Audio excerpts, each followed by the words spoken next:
नमस्कार, news nation पर Okinawa presents champions की जंग देख रहे हैं आप। मैं हूं आपके साथ चिराग सुखीजा, मेरे साथ मौजूद है रोमिता और मोनू चहल हमारे साथ मौजूद है। और गुजरात टाइटंस, तालियां बजा दीजिए एक बार, प्लेऑफ में पहुंचने वाली पहली टीम बन गई है गुजरात टाइटंस। सनराइजर्स हैदराबाद को 34 रनों से मात देकर गुजरात टाइटंस ने प्लेऑफ में एंट्री पा ली है। इसी के साथ शुभमन गिल की पहली आईपीएल सेंचुरी हमें देखने को मिली, भुवनेश्वर कुमार का 5 विकेट हॉल हमें देखने को मिला और सबकी मतलब जो 22 खिलाड़ी खेल रहे होते हैं सबकी बैटिंग भी हमें देखने को मिली। तो गुजरात टाइटंस ने हरा दिया है सनराइजर्स हैदराबाद को 34 रनों से। रोमिता जी, फर्स्ट रिएक्शन?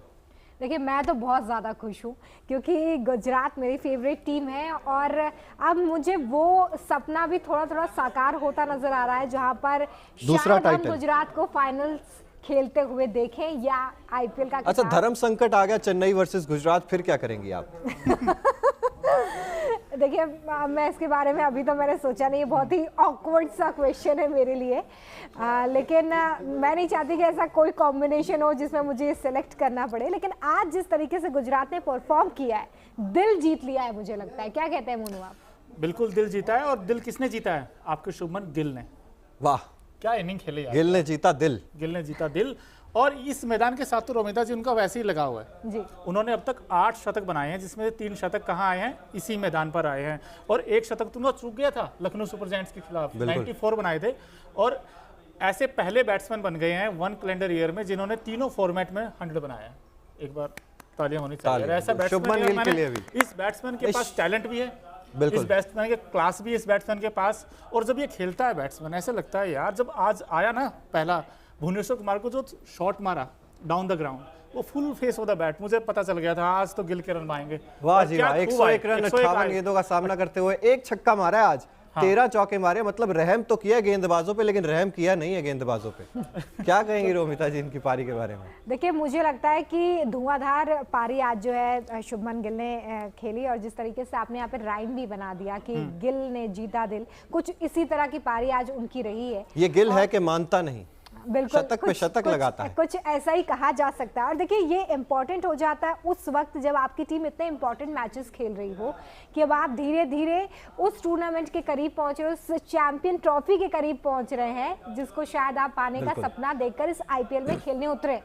तो ये इंपॉर्टेंट हो जाता है कि ऐसे समय पर आपके बल्ले से इस तरह की पारी निकलती है। आज तारीफ करनी होगी उनकी, जिस तरह का और तारीफ साई सुदर्शन की भी करनी होगी। 47 रन साई सुदर्शन के, शतक शुभमन गिल का और दूसरे विकेट के लिए पार्टनरशिप 147 रन की, जो एक अहम था, भूमिका निभाई है। लेकिन गुजरात की बल्लेबाजी की देखिए, जब जैसे जैसे आगे बढ़ेंगे वैसे वैसे शुभमन गिल की तो तारीफ होगी, लेकिन वो जो सडन कोलैप्स हुआ था 147 पर 1 से 188 पर 9, उस चीज के बारे में भी चर्चा करनी जरूरी है। बहरहाल Bhuvneshwar Kumar 4 over 30 run 5 wicket, crucial 5 wicket, और वो 3 विकेट तो आए हैं आखिरी ही ओवर में। उस ओवर में कुल 4 विकेट गिरे थे और जो रन आउट हुआ था वो भी भुवनेश्वर कुमार ने किया था डायरेक्ट हिट से। तो मतलब 4 विकेट तो आखिरी ओवर में। का दिन था आज उनका दिन था और उन्होंने इसे बखूबी अपने फेवर में किया है। वो कहते ना कि हवा आज किसकी थी, तो आज मुझे लगता है कि गिल और भुवनेश्वर कुमार की हवा थी और इस हवा में ये दोनों सितारे जो हैं वो चमकते हुए नजर आ रहे हैं, जिस तरह का आज उन्होंने परफॉर्म किया है। मोनू, क्या कहेंगे भुवनेश्वर के बारे में?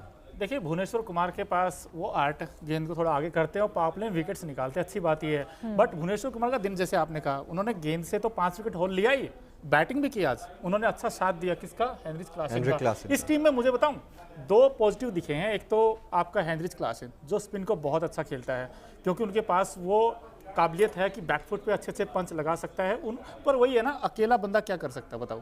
उन्होंने आज भी रन बनाए, 64 बनाए। बट काश सोच रहा होगा ये हैदराबाद कि अगर ऊपर से हमारा कोलैप्स नहीं होता, ऊपर से अगर विकेट नहीं गिरते तो हो सकता था, क्योंकि कितने से आ रहे हैं, 34 रन से ही आ रहे हो ना आप। बट आप कैसे शॉट खेलकर आउट हुए हो? शॉर्ट ऑफ लेंथ गेंद पर आप पुल मार के आउट हुए। आपके 3 बैट्समैन, अभिषेक हो, ये आपके सामने देखिए, अभिषेक 1 चौका जरूर आया, बट उसके बाद वो पुल के चक्कर में गए और आउट हो गए। शमी की गेंद पर, शमी ने भी आज कहर ढाया है गेंद से, उनकी भी तारीफ करनी पड़ेगी। और ये कप्तान साहब आपके 12 मैचों में 218 रन है इनके, 12 मैचों में रोमिता जी। 218, मतलब पहाड़ा क्या- पड़ रहे हैं एक तरीके ये से। क्या है मतलब, क्या ये क्या है मतलब, आई डोंट नो यार, मैं समझ ना पाया मुझे कि इसकी कैप्टनसी क्या है, इनकी कैप्टनसी और क्या इनकी सोच है। देखिए आप इनकी कैप्टेंसी का अंदाजा इसी बात से लगा सकते हैं जिस तरह का टीम परफॉर्म कर रही है। परफॉर्म कर रही है। अगर कैप्टन ही बहुत बिखरा हुआ मैच खेलेगा तो आपकी टीम बिखरेगी, और शायद यही कारण है कि आज गुजरात से हार का सामना करना पड़ा है टीम को। तो लूपहोल्स जो है वो बहुत सारे हैं, और बहुत ज्यादा है। बिल्कुल। और राहुल त्रिपाठी को क्या हुआ यार, केकेआर के लिए तो बहुत रन बनाते थे। यहाँ तो आपके ये तो बिखरते हुए नजर आए ये, क्योंकि ये पूरा आईपीएल सीजन ही देख लीजिए आप। आज बिल्कुल। सिर्फ एक रन। आज तो आपने, बॉल मैं कहता हूँ खेली आपने तो आज आपने, ट्राई भी नहीं की। ठीक है 200 100 कितना बनाना था? 188 बनाना था, गुजरात ने बनाया बट था। आपने तो आज ट्राई, आप तो कैच प्रैक्टिस करवा रहे थे। नहीं, मुझे लगता है कि आज तो शो ही फ्लॉप था, बिल्कुल। पूरी तरीके से शो फ्लॉप। इसमें आप ये नहीं कह सकते कि मतलब यहाँ गलती हो गई, यहाँ पे ये लूप होल रह गया। आप ऊपर से देखना शुरू करेंगे तो मुझे लगता है कि एक दो प्लेयर्स को अगर हम छोड़ दें तो उसके अलावा कोई भी प्लेयर चला ही नहीं। एक चले हैं Mohammed Shami, 4 over 20 run, 4 wicket इन्होंने लिए हैं। और विकेट्स की तो हम बात करेंगे, लेकिन मैं उस शो की बात कर रही हूँ जिसमें बल्ले से बिल्कुल रन निकलते हैं। बल्ले वहाँ से पे सिर्फ flop show आज देखने के लिए बिल्कुल मिला है। हेनरिक क्लासन अच्छी पारी दिखी, शुभमन गिल, और एक आप कह सकते हैं वहां पर साई सुदर्शन ने भी एक अच्छा कैमियो कह सकते हैं, एक अच्छी पारी कह सकते हैं। हालांकि अर्धशतक से चूक गए, लेकिन फिर भी एक अच्छी पारी उनके बल्ले से देखने को मिली। और अभी मैं चेक कर रहा था पॉइंट्स टेबल, सनराइजर्स हैदराबाद के आगे अभी एलिमिनेटेड लिखा नहीं आया है। अब ये मुझे नहीं पता कि क्या समीकरण बिठा रहे हैं, 12 पॉइंट्स के साथ कैसे आगे भेजेंगे अगर दोनों मुकाबले जीत भी जाते हैं तो। लेकिन हार के बाद आप कह सकते हैं कि सनराइजर्स हैदराबाद तो बाहर हो ही गई है, और गुजरात टाइटंस के आगे क्वालिफाई लिखा आ गया है। और क्वालिफाई लिखे आने के साथ ही 18 अंक हो गए यार, 18 होंगे, क्योंकि इस बहुत टीम ने, ज्यादा। मैं बता रहा हूँ रोमिता, इस टीम ने day from day one dominate किया है। डिजर्व भी करती थी ये टीम, क्योंकि इसी टीम के पास शुभमन गिल देखिए नंबर 2 स्पॉट पे आ गए हैं, हाईएस्ट रन गेटर में आईपीएल में। आपके जो यशस्वी जायसवाल, उनको पीछे छोड़ दिया आज। बिल्कुल 570 रन हो गए हैं। और गेंदबाजी में राशिद खान और मोहम्मद शमी 23 विकेट लेकर नंबर 1 नंबर 2 स्पॉट पे हैं। और तो ये दोनों गुजरात के, आप दोनों देखिए। गुजरात के हैं। और देखिए जब आप ऐसी टीम की बात करते हैं जो पहली बार एक मैच आईपीएल में में दो आती पर्पल है। कैप, हाँ एक इनिंग्स में मैं कहूंगा एक टीम में दो पर्पल कैप्स। बिल्कुल। देखिए मैं ये बोल रही थी कि आप ऐसे प्लेयर्स को उन्हीं टीम में देख सकते हैं, उसी टीम में देख सकते हैं। वो टीम जो आईपीएल में पहली बार आती है, पहला सीजन जीत जाती है, और दूसरे सीजन में भी आप उसको उसी मोमेंटम के साथ बिल्कुल, दिख रहे हैं। ऐसा मुझे लग नहीं लगता रहा कि कोई हरा देगा। हाँ, मुझे ऐसा नहीं लगता कि पिछली बार गुजरात जितनी आक्रामक थी, एग्रेसिव थी क्रिकेट को लेकर, इस बार उसमें कोई कमी है। मुझे लगता है कि एग्रेशन और बढ़ा है, जिस तरह की क्रिकेट हमें देखने के लिए मिल रही है। और शायद प्लेयर्स का परफॉर्मेंस भी इस बात की तस्दीक कर रहा है कि गुजरात ऐसे धोखे से नहीं बन गई थी आईपीएल के सीजन में चैंपियनशिप, वो दम रखती है, बिल्कुल दम इसलिए रखती वो है। यहाँ पर है। और पॉइंट टेबल साफ साफ इस तरफ इशारा भी करता है। और चिराग जी, आप मोहम्मद शमी और राशिद खान की बात कर रहे थे। शमी विकेट्स लेते हैं पावर प्ले में, वो पावर प्ले में पहले ही दूसरी टीम को मतलब शुरू में ही निपट देते हैं। उसके बाद राशिद खान मिडिल ओवर में विकेट निकाल देते हैं।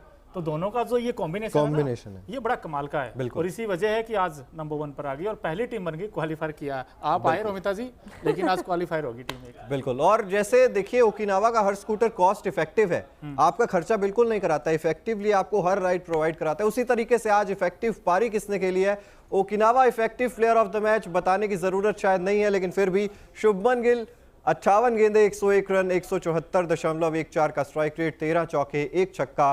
गिल ने जीता दिल। ये गिल का मामला है, ये गिल है कि मानता नहीं, कितना कुछ आप कह लीजिए, लेकिन ये रुकने वाले नहीं है यहाँ से भी। बिल्कुल। देखिए शुभमन गिल के बारे में हम स्टार्टिंग से ही बात कर रहे हैं, क्योंकि आज जिस तरह का मैच इन्होंने खेला है वो काबिले तारीफ है। और आप ये देखिए कि आप ओपनर के तौर पर आते हैं, टीम को इतनी अच्छी शुरुआत देते हैं, ये सबसे ज़्यादा इंपॉर्टेंट हो जाता है किसी भी प्लेयर के लिए कि आप शुरुआत में ही वो मोमेंटम क्रिएट कर देते हैं अपनी टीम के लिए, जिससे वो एक बड़े टारगेट की तरफ बढ़ सके। और वो भी तब जब आप अब धीरे धीरे उन मैचेस के करीब पहुंच रहे हैं जहां पर और ज़्यादा ये लड़ाई कठिन होने जा रही है, उस वक्त ये परफॉर्मेंस मुझे लगता है कि बहुत ज़्यादा इंपॉर्टेंट पारी आज शुभमन गिल ने खेली है। बिल्कुल। क्या कहेंगे मोनू, इफेक्टिव पारी है, और अगर ऐसी इफेक्टिव पारियां शुभमन गिल के बल्ले से आती रही तो फिर गुजरात टाइटंस दूसरा टाइटल जीत जाएगी बैक टू बैक। बिल्कुल जीत सकती है। और मुझे बड़ी खुशी इसलिए भी हुई कि इंडियन प्लेयर है शुभमन गिल, आपका फ्यूचर है, आपका फ्यूचर ब्राइट है। और ये बड़ी, मैं एक बात बताऊं आपको, यशस्वी जायसवाल और शुभमन गिल, आपको ये जल्द Fine ही है। हो सकता है आपको ये ओपनिंग करते हुए भी नजर आए टीम इंडिया की, क्योंकि लेफ्ट राइट कॉम्बिनेशन और दोनों में टैलेंट है। और शुभमन गिल को तो भविष्य का कप्तान बताया जा रहा है टीम इंडिया के लिए, और उसी तरीके का प्रदर्शन लगातार कंटिन्यूअसली कर रहे हैं वो। तो ऐसे में टीम इंडिया के लिए एक अच्छी बात यह भी है कि WTC फाइनल जब खेलेंगे तो जो रोहित शर्मा जितना ज्यादा डरा रहे हैं, शुभमन गिल उतनी ज्यादा राहत दे रहे हैं इस टीम को। बिल्कुल, और नई गेंद के साथ बहुत अच्छा खेलते हैं, क्योंकि आज मैंने देखा भुवनेश्वर कुमार का जो शुरू में उन्होंने गेंद की वो थोड़ी गेंद चढ़कर किया उन्होंने, बट इनके पास क्या था, इनके पास था टेम्परामेंट। ये विकेट पे पीछे आए, बैकफुट पर खेले, गेंद का लेट करते, इंतजार करते हैं, अंत आखिरी समय में सिर्फ पेस का यूज़ करते हैं। तो इन्होंने आज ऐसी बैटिंग की और शॉर्ट ऑफ लेंथ गेंद को बहुत अच्छा खेलते हैं, ये इनमें काबिलियत है। स्पिनर को भी अच्छा खेला उन्होंने, विद द स्पिन बहुत अच्छे शॉट लगाए हैं। और लेकिन आज SRH के लिए मुझे 2-3 चीज़ें जो लगी हैं, एक तो आपका एडन मार्करम का फेलियर, ये शुरू से ही रहा है इस टूर्नामेंट में, वो रंग में दिखे ही नहीं। नंबर 2 आपका स्पिन डिपार्टमेंट, मयंक मार्कंडे हो, चाहे अभिषेक हो या फिर आपके खुद कप्तान हो, आपकी बॉलिंग फीकी है बॉस। और अच्छा, इस बार IPL में हमने ये जरूर देखा है चिराग और मोनू कि टीम्स इस तरह से बनाई गई कि या तो बैटिंग ऑर्डर बहुत ज्यादा मजबूत है, बॉलिंग बहुत ज्यादा कमजोर है। ये क्यों हुआ है? गुजरात के साथ ये नहीं है। परफेक्ट टीम जो है, ऐसा नहीं हो सकता है, क्योंकि आप जब उस टीम की बात कर रहे हैं जो क्वालिफाई कर चुकी है, उसमें ऐसे लूप होल्स नहीं है, तभी वो वहां पर क्वालिफाई करके सबसे पहले पहुंचे हैं। लेकिन इससे पहले हमने पंजाब की बात की थी, हमने और भी टीम्स की बात की जिसमें और मोस्ट ऑफ द टीमों की गेंदबाजी कमजोर नजर आती है, चाहे आप पंजाब की बात करें। तो जब टीम का कॉम्बिनेशन सेट किया जाता है तो क्या कप्तान, क्या कोच इस बारे में नहीं सोचते होंगे? मतलब हम तो यहाँ पर सिर्फ एनालिसिस, इंजरी कंसर्न्स बहुत ज्यादा हुए हैं। हम मुंबई इंडियंस की जो कहते हैं कि गेंदबाजी कमजोर है, उसकी मेन वजह यही है कि वहां पर आपके पास ना जसप्रीत बुमराह है ना जोफ्रा आर्चर पूरे तरीके से फिट थे, तो वहां पर एक टीम की जो है वो कमजोरी साफ झलक जाती है। आप बॉलिंग की बात कर रहे हो, लेकिन इनका तो बैटिंग ऑर्डर भी आप देखें, किसी के भी हैदराबाद और दिल्ली के तो दोनों चीजें खराब है। हैदराबाद की तो आप रोमिता जी सोचिए, Heinrich Klaasen highest run getter हैं SRH में, बताओ आपका जो टॉप ऑर्डर उसने तो रन ही नहीं बनाए। 5 नंबर 6 नंबर पर आकर अगर कोई टॉप मतलब रन स्कोरर है तो आप समझ सकते हैं उसकी दुर्दशा होनी ही। और ऐसा नहीं, इनके पास बैटिंग बहुत अच्छी है, हैरी ब्रूक इनके पास है, ग्लेन फिलिप्स इनके पास है। अब वही बात आ जाती है जैसे आपने कहा, यूज करने वाली बात है, यहीं पे पता चलता है सेंसिबल कैप्टनसी किसके पास है। अब हार्दिक पांड्या को देखिए आप, MS धोनी को देखिए आप, अजिंक्य रहाणे से बनवाए ना रन, तो क्यों नहीं बनवाए?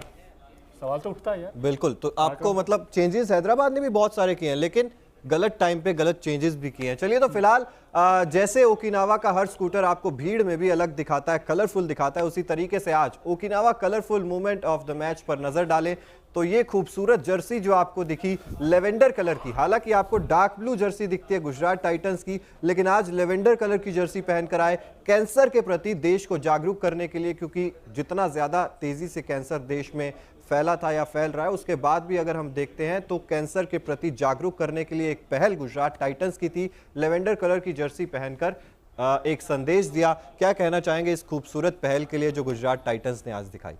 देखिए, पहली बात तो ये कि जिस तरह का क्रिकेट खेल रहे हैं वो अपने आप में एक मैसेज है, ठीक है। और आज जिस तरीके से ये जर्सी कैरी की है वो भी एक बड़ा संदेश कि किस तरीके से कैंसर के केसेस हर साल बढ़ रहे हैं, हर साल कई लोगों की मौत कैंसर की वजह से हो जाती है। ऐसे में लोग इसको लेकर सजग हो सकें, क्योंकि गंभीर बीमारी है, कई बार लास्ट स्टेज में जाके इसके बारे में पता चलता है। तो मुझे लगता है कि बहुत अच्छी पहल है। और टीम और अगर क्रिकेट से अलग हम देखें, क्योंकि हम क्रिकेट को भी एक भावना के तौर पर जोड़ते हैं चिराग, इंडिया में क्रिकेट हमारे लिए सिर्फ गेम तो नहीं है, और मुझे लगता है उन्हीं भावनाओं को जोड़ने